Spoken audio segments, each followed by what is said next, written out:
Hi everybody, happy International Cabernet Sauvignon Day. There appears to be some confusion as to when International Cabernet Sauvignon Day actually is. I've taken today, the 2nd of September, as that's the date that the Wine and Spirit Education Trust give. But people seem to feel that it's somewhere between the 30th of August and the 2nd of September. So wherever you are, happy International Cabernet Sauvignon Day. So to celebrate that, I thought the best thing to do would be to try a real classic New World Cabernet Sauvignon from the Napa Valley, Napanook. Napanook is actually technically it's the second wine from Dominus, who are an estate owned by the Moueix family of Bordeaux.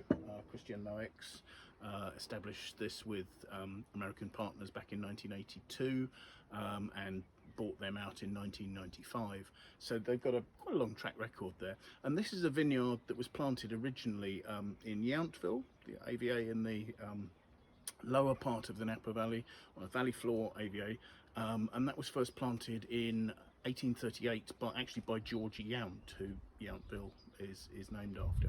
So we're just south of Oakville, classic area. Yountville's supposed to be a little cooler than than Rutherford and Oakville, so it's supposed to give a little more elegance and delicacy. I picked this wine because I really wanted something that was exuberant and classic and a sort of bursting Cabernet Sauvignon from Napa, because that's a sort of style I really love. It's notable that the Moueix family in Bordeaux actually own properties that produce predominantly Merlot. So in Pomerol they have La Fleur Petrus and Trot Noir. In Saint-Emilion they have Bel Air Monange. So some really top properties, but as I say, majoring on Merlot. So for them to produce in Cabernet, I always feel they sort of make Cabernet in a sort of a really rich Merlot sort of style that sort of makes you think of Pomerol. Just to put it in context, this wine I think retails for about $100 US. So I mean, to say it's a second wine, this is a really good quality wine. So to look at it, colour wise, you've got a really deep dark extracted colour there. The core is opaque. It's got sort of got a mauveness. There is a beautiful vibrant ruby red at the rim there.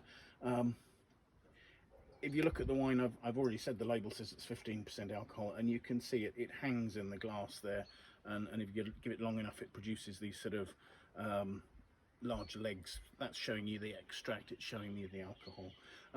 To smell it, the aromas have actually, since I've opened this and I decanted this about an hour ago, the aromas have melded, and they're more complex and more in unison now.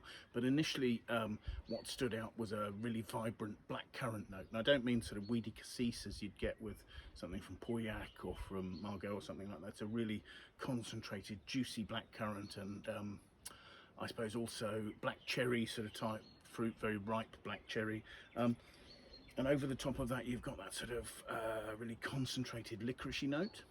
And then from the oak, and this according to the notes has had 20% new oak from the maturation, so not heavily oaked.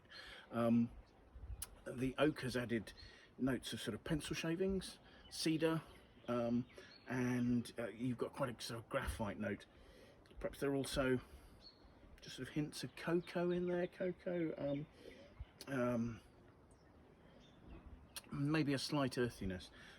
Very complex, very powerful nose, and actually, having had a bit of time, is all nicely together now. To taste the wine,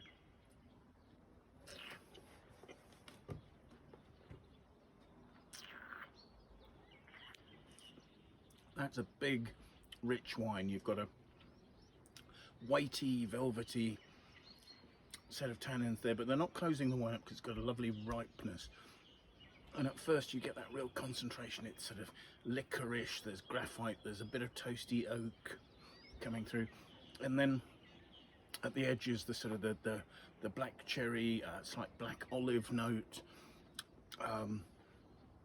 maybe even sort of bramble, and also sort of deep plum, bullace, damson, those sort of dark stone fruits coming through there.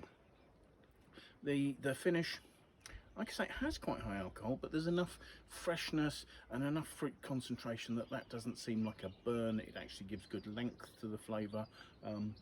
The acidity is sufficient that there's sort of a juicy freshness to the finish, and the finish lasts nicely. A big wine, an open wine, and yet when the finish sort of shows you its structure, and there's enough freshness, you think that this wine, or I think this wine, could probably last for another 5 years at least, possibly 10, and will continue to open out those fruit flavours and show greater complexity. So happy Cabernet Sauvignon Day, everybody. And I should have said, actually, one of the reasons that a Napa Valley wine was very appropriate today is that we have just launched some regional styles pages on the winesearcher website. So if you want to go to our regions page, you'll be able to see a whole write-up of Napa Valley Cabernet Sauvignons, and within that there's a sort of a small detail on Yountville, and all the other AVAs, and you can get an idea of the history and the style of wines that are produced. So hopefully that's of interest to you all. But happy Cabernet Sauvignon Day, everybody. Bye now.